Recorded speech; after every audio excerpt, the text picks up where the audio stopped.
Ազգային ժողովի մեծարգո նախագահ, հարգելի գործընկերներ եւ Տիկին Թովմասյան։ Ասում եք, որ Բագրատ Սրբազանը ասածը չէր վերաբերում Տիկին Ջեբեջյանին։ Ուրեմն խնդրում եմ ձեր եզրափակիչ ելույթում անդրադարձեք, թե ում բերանն էր ցանկանում լվանալ Բագրատ Գալստանյանը։ Ինչևէ, նշեցիք, որ ես եւ իմ գործընկերներից շատերը քննադատել են տվյալ միջադեպը եւ փաստացի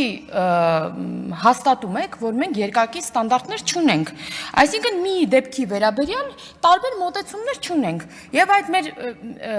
մոտեցումը ցանկացած հարցի հետ կապված կախված չէ ով է պաշտոնյան, գործընկերն է թե ոչ, ով է լրագրողը,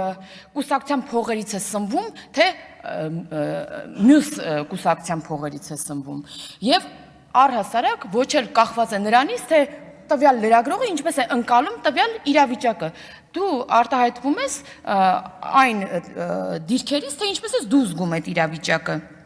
Ինչևէ, ուզում եմ եւս մեկ անգամ նշել, որ մենք լրագրողի նկատմամբ ցանկացած անարգալից վերաբերմունք անընդունելի ենք համարում ու կարևորում ենք քաղաքական մշակույթի բարձր մակարդակը։ Ես նաեւ լսել եմ Տիկին Ջեբեջյանի արձագանքը, որ ասում էր ես տղա ունեմ, ինձ հաճելի չի նման իրավիճակում հայտնվելը եւ այլն, ու